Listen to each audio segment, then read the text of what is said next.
Okay. What I'm doing now is I'm removing the carpet out of the way so I can access the bolts for the accelerator pedal assembly.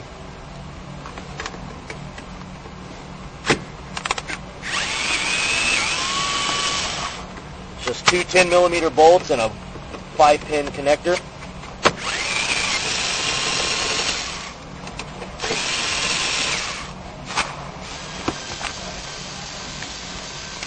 And the assembly comes out like so. The part that we access to measure for the shim is under this plate.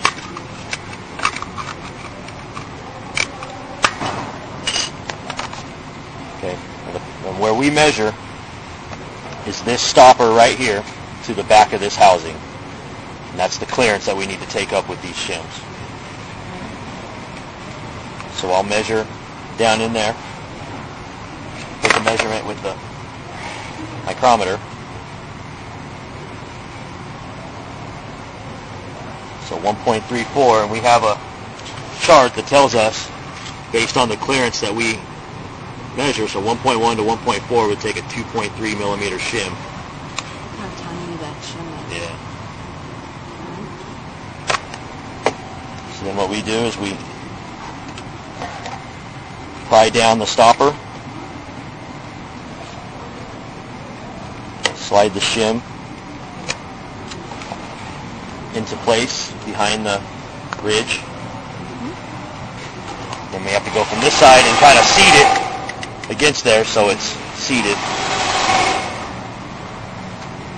You make sure it's straight. And that's what the finished product looks like.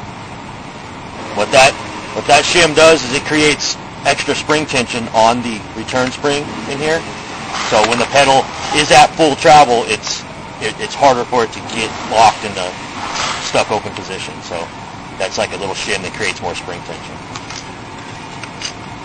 The access plate is put back on. It's seated, that way it keeps any dirt and debris from getting in there. We reinstall the pedal, check the values on the scan tool, make sure the pedal still has its full range of movement. The car is shipped.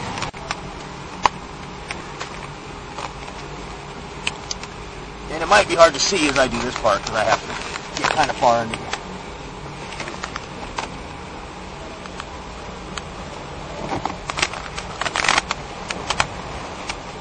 That's the finished product. It takes about 10 to 15 minutes max, and you're ready to go.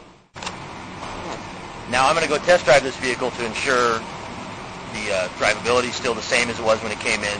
This vehicle was not one that was affected by the sandy, gravelly feeling that is in the affected cars, the cars that have the high moisture, that have actual debris in the pedal assembly. So you're not going to notice any difference in the feeling between before and after. So because this car was not an this car was not an affected vehicle. So. But if it was an affected vehicle, the way you'd feel it is... it would be noticeable. You would feel it. It would be a lot of tension, very hard to push, and you would feel like almost a gravelly, sandy feeling in the pedal as you were pushing it up and down.